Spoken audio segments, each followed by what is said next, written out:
ಕಸ ಎಲ್ಲ ಇಲ್ಲೇ ಹಾಕ್ತಿದ್ದಾರೆ. ಕಸ ವಿಲೇವಾರಿ ಘಟಕನೋ ಅಥವಾ ಮಾಸ್ಕ್ ಅನ್ನು ಹಾಕಲೇಬೇಕು, ಯಾಕಂದ್ರೆ ಆ ತರಹದ ಗೊಬ್ಬು ವಾಸನೆ ಇಲ್ಲೆಲ್ಲ. ಹಟ್ಟಿ ಚಿನ್ನದ ಗಂಡಿಯ ವ್ಯವಸ್ಥೆ ಬಗ್ಗೆ ನಾನು ಮಾತಾಡ್ತಾ ಇರುವಂತದ್ದು. ನೀವೀಗ ನೋಡ್ತಿರ್ಬೋದು ಯಾವ ತರ ಇದೆ ಅಂತೇಳಿ.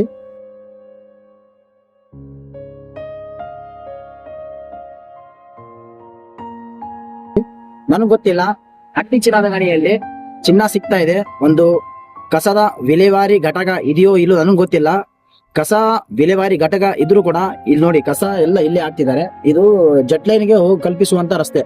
ಏನ್ ನೋಡ್ತಾ ಇದ್ದಾರೆ ರಸ್ತೆ, ಇದು ಜೆಟ್ ಲೈನ್ಗೆ ಕಲ್ಪಿಸುವಂತ ರಸ್ತೆ. ಈ ರಸ್ತೆ ಆಲ್ರೆಡಿ ಹಾಳಾಗ್ಬಿಟ್ಟಿದೆ, ಅದು ಮುಂದೆ ಹೊಡೆದ್ರೆ ಎಲ್ಲ ಹಾಳಾಗ್ಬಿಟ್ಟಿದೆ. ಅದರ ಜೊತೆಗೆ ನೋಡಿ ಕಸ ಏನ್ ನೋಡ್ತಿದ್ದೀರಾ, ಇಲ್ಲೆಲ್ಲ ಕಸ ವಿಲೇವಾರಿ ಘಟಕ ಇಲ್ಲೇ ಆಗ್ಬಿಟ್ಟಿದೆ. ನಾನ್ ಮಾತಾಡ್ತಾ ಇರುವುದು ಹಟ್ಟಿ ಚಿನ್ನದ ಗಣಿ, ಇಡೀ ದೇಶಕ್ಕೆ ಚಿನ್ನ ಕೊಡುವಂತ ಪ್ರದೇಶ. ಇದು ಜೆಟ್ ಲೈನ್ಗೆ ಕಲ್ಪಿಸುವಂತ ರಸ್ತೆ. ಇಲ್ಲೆಲ್ಲ ಕಸ ಬಿದ್ಬಿಟ್ಟಿದೆ. ಇದ್ರ ಬಗ್ಗೆ ಯಾರು ಯೋಚನೆ ಮಾಡ್ತಾ ಇಲ್ಲ, ಇದರ ಬಗ್ಗೆ ಯಾವ ಅಧಿಕಾರಿನೂ ಗಮನ ಹರಿಸ್ತಾ ಇಲ್ಲ. ಈ ಕಡೆ ಎಲ್ಲ ನೋಡ್ತಾ ಇದ್ರೆ ನೋಡಿ ಯಾವ ತರ ಇದೆ ಎಲ್ಲ, ಇದೆಲ್ಲ ಕಸ ಆಗ್ಬಿಟ್ಟವ್ರು. ಇದು ಕಸ ವಿಲೇವಾರಿ ಘಟಕನೋ ಅಥವಾ ಹಟ್ಟಿ ಚಿನ್ನದ ಗಣಿಯಲ್ಲಿರುವಂತ ಒಂದು ಏರಿಯಾನೋ ನಮ್ಗೂ ತಿಳಿತಾ ಇಲ್ಲ.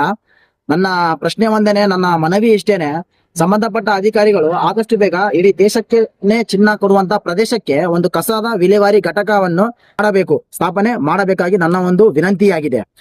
ಹಟ್ಟಿ ಚಿನ್ನದ ಗಣಿಯಲ್ಲಿ ಇರುವಂತ ಪ್ರದೇಶಗಳು ಈ ತರ ಇವೆ. ಇದು ಒಂದೇ ಅಲ್ಲ, ಇನ್ನು ಹಲವಾರು ಪ್ರದೇಶಗಳಲ್ಲಿ ಈ ತರ ಎಲ್ಲ ನೀವು ನೋಡಬಹುದು. ಸಾಮಾನ್ಯವಾಗಿ ಈ ಏರಿಯಾದಲ್ಲಿ ಮಾತ್ರ ಅಲ್ಲ, ಹಲವು ಕಡೆಗಳಲ್ಲಿ ಇಲ್ಲೆಲ್ಲ ನೋಡ್ತಾ ಇರಬೇಕು. ನೀವು ಗಾಡಿಯಲ್ಲಿ ಹೋಗ್ತಾ ಇರ್ಬೇಕಾದ್ರೆ, ನಡ್ಕೊಂಡು ಹೋಗ್ತಾ ಇರ್ಬೇಕಾದ್ರೆ ನೀವು ಮೂಗಿಗೆ ದಸ್ತಿಯನ್ನು ಅಥವಾ ಮಾಸ್ಕ್ ಅನ್ನು ಹಾಕಲೇಬೇಕು, ಯಾಕಂದ್ರೆ ಆ ತರಹದ ಗೊಬ್ಬು ವಾಸನೆ ಇಲ್ಲೆಲ್ಲ ಬರ್ತಾ ಇರುತ್ತದೆ. ಇದು ಹಲವಾರು ವರ್ಷಗಳಿಂದ ನಡೀತಿರುವಂತ ಸಮಸ್ಯೆ ಇದೇನೆ. ಇಡೀ ನಮ್ಮ ಲಿಂಗಸೂರು ಕ್ಷೇತ್ರದ ಅಧಿಕಾರಿಗಳಿಗೆ, ಸಂಬಂಧಪಟ್ಟ ಅಧಿಕಾರಿಗಳಿಗೆ ಕೇಳಿಕೊಳ್ಳುವುದಿಷ್ಟೇನೆ, ಆದಷ್ಟು ಬೇಗ ಇದರ ಬಗ್ಗೆ ತನಿಖೆ ನಡೆಸಿ ನೀವು ಒಂದು ಕಸ ವಿಲೇವಾರಿ ಘಟಕವನ್ನು ಸ್ಥಾಪನೆ ಮಾಡಿ ಈ ಕಸವನ್ನು ಒಂದು ಬೇರೆ ಕಡೆ ಹಾಕುವುದಾಗಿ ನನ್ನ ಒಂದು ಮನವಿಯಾಗಿದೆ. ಈ ವಿಡಿಯೋನ ಪ್ರತಿಯೊಬ್ಬರಿಗೂ ಶೇರ್ ಮಾಡಿ.